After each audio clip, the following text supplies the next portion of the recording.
السلام عليكم ورحمة الله وبركاته. جرتو هردفتوتا kabajamtoota daawwattoota kiyya.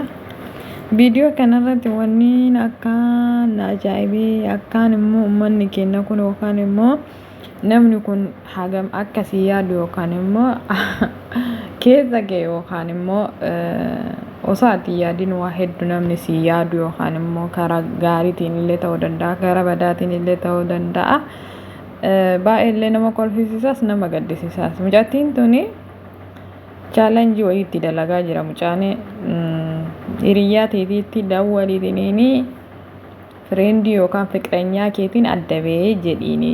Yoo isin baga baate siin jette birri 1,000 hin qabdaa jee hayyee jetteeni birri 1,000 argatte jechuudha. Akkamitti hiriyyaa isiitiitti daawwaltee jennaan hin bara akkanatti hiriyyaa kiyya wajjin ololee jira.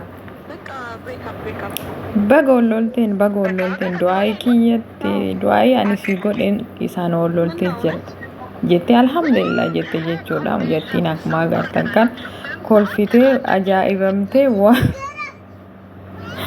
እና fedhii isiitti osoo hin beekin onnaa jettee jechuudha. Waan akkanaatti hiriyyaan gisee tokko waan gaariillee osoo nama yaadu osoo dafee waan sammurteessuu baatee waan isaa osoo nubatiin innis balleessu jechuudha. Karaa isaatiin karaa isiitiin osoo haga tokko walii hubatanii bareeda isinin jedha. Kun asumatti osoo hafummoo waan akkaan ajaa'ibame yookaan immoo jireenya ilma namaa keessatti dabarsan akkamitti maaliif dabarsan waan kana akkamitti wanni kun akkana ta'e jechuu dandeettani. Rabbiin waan hin taane irraallee nu haa eeguuti. Gisee tokko immoo maatii keenyallee dhagahuun dirqama keenya jechuudha. Maatii keenya yoo hin dhagahin baay'ee rakkina guddaatu nu qunnamaa jechuudha. Mucattii tanaa fi jaarsa kana akkuma agartan jechuudha. Gaafii fi deebiitu isaanii dhiyaate. Gaafii fi deebii kanarratti waan isin ajaa'ibu namni ati itti aartee yookaan immoo sitti aariitiniin dhiifama yoo kasii godhu taate mallaqa hin argantaa chaalenjiidha ka dalagaa jira. Namni itti aarii hin jira jettee yookaan immoo namni natti aarii hin jira jettee haadha tiyyaa jetteen mucattiin tun jechuudha. Akkuma agartan xiqqishoo tana haalli isiin itti deemaa jirtu dammoo garuu hedduu ulfaataadha. Akka isiin xiqqinna isiitiitii miti jechuudha. Waan hin taane balleessaa jirti jechuudha. Maaliif harka isii yoo argitan harka isii kan akkana walitti goote jechuudha. Maallaqaaf jettee jaarsa kanatti heerumte jechuudha. Maallaqaaf jettee jaarsa kanatti heerumte maaliif uffata gaarii yookaan waan gaarii keessa jiraatuuf waan bareeda keessa jiraatuuf waaniin akkaan jaallatu wayii keessa jiraachuuf jecha jaarsa kanatti qabrii cabsee ba'e kanatti heerumte jechuudha. Na dubartiin gisee baay'ee maallaqaaf jettanii warri jaarsa hin taane waan hin taane keessa seentan of eeggannoo guddaa godhaa isinin jedha.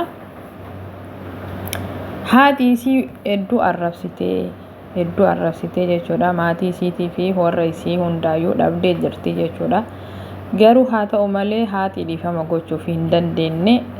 Akkasittuu isiin immoo waan hin dalagde kana osoo maal qaba gara duubaa gara gisee duraanii sanitti deebi'ee silaa osoo deebisee hedduu natti tola yookaan immoo na gammachiisaa jetti. Isin galee hedduu na gammachiisaa osoo waan deebi'u taate jechuudha. Osoo waan deebi'u taate garuu jaarsi isii kun yookaan immoo jaarsi isii waliin jiru kun akkamitti akkana jettaa akkamitti osoo waan of duba deebi'u ta'ee hoo jettaa aadaa ati nan feetu ammas taatu ana yookaan immoo maatii kee yookaan immoo ana maraxii kana lamaan malee waan tokko qabachee deemtu hin dandeettu. Saniifuu yaa ana yaa maatii kee malaxi jeen.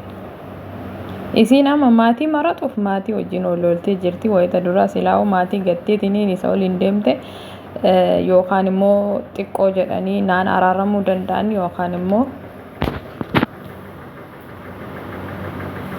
dhiifama naa godhuu danda'anii maatiin kiyya rakkoon qabu jetteeti isiin kaan waan kana gooteef jechuudha. Garuu maatiin isiilee dhiifama gochuuf hin dandeenye.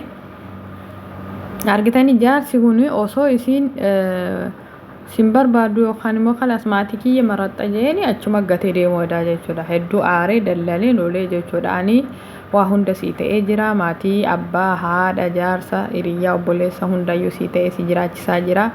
jireenya bareedaa jiraattaa jireenya gaarii jiraattaa wannummaan ati akkana jettuuf maali jedhanii jechuudha. Innaa maatii keetii fi jaarsa kee yookaan immoo nama jaalate tokko wal fakkeessuun hedduu ulfaataadha. Innaa baay'ee tokko ulfaataadha jechuudha. Maaliif haga tokko maatiin kennallee jireenya kenna keessatti waan isiin ta'u siin jedhanii maatii kee dhageettee waan isaan siin ta'u jedhan sanirraa fagaachuun dirqama. Waan isaan si jaalatan irra gaarii siif ta'a. Maaliif haadhaaf abbaa keetirraa du'aa fudhattee gammachuu isaanii san fudhattee yoo baate wanni hunduyyuu sii toluu danda'a jechuudha. Wanni ati barbaadde hundinuu sii ta'uu danda'a. Duniyaan dammoo sa'aatii barbaade dhufuu danda'a, sa'aatii inni hajameetti dhufuu danda'a jechuudha. Garuu mucattiin akkanatti bareeddutuun jaarsa kanatti heerumte yoo jedhan hedduu ulfaata.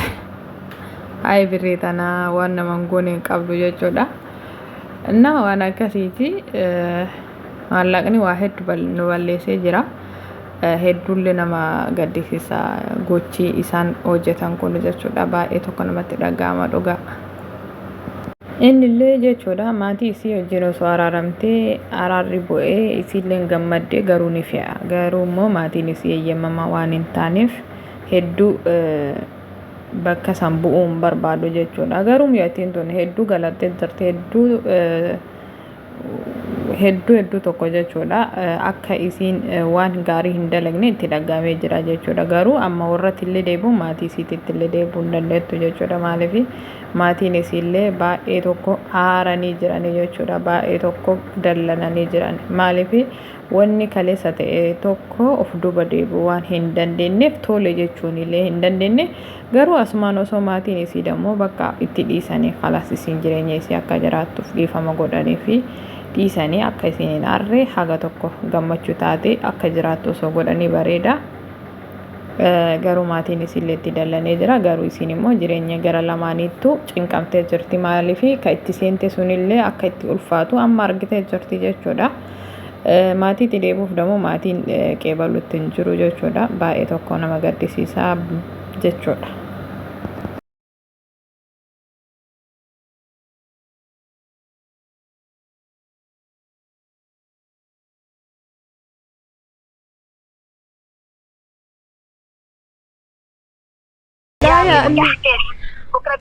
يعني هذا الحكي منيح مناسب هذا إليك لا تزعل حالك ولا شيء يا هدي يا طيب ماشي يلا باي. يعني منيحة. شفت كيف؟ سكرت الخطبة والشيك. يعني أنا آسف ما كنت حابب نوصل لهي المرحلة، نحن حابين كنا نكون فعال خير عليكم ونصالحكم. يعني هي مو أول مرة أبدا، يعني أنا كثير جربت وعملت ودقيت وحطيت واسطات وأبدا. أنا ما قلت لك يا حبيبتي ما تستسلمي، أول مرة وثاني مرة وثالث مرة ما راح يرضوا haaluma itti dhageettan kanatti jechuudha. Haati isiin diddee innillee iisi bakka kana booda waa'ee isaanii yaadini jennaan isiin immoo isuu hin dandeenye baay'ee tokko nama gaddisiisa. Haga sagantaa biraatiin walitti deebinutti nagaan naa tura.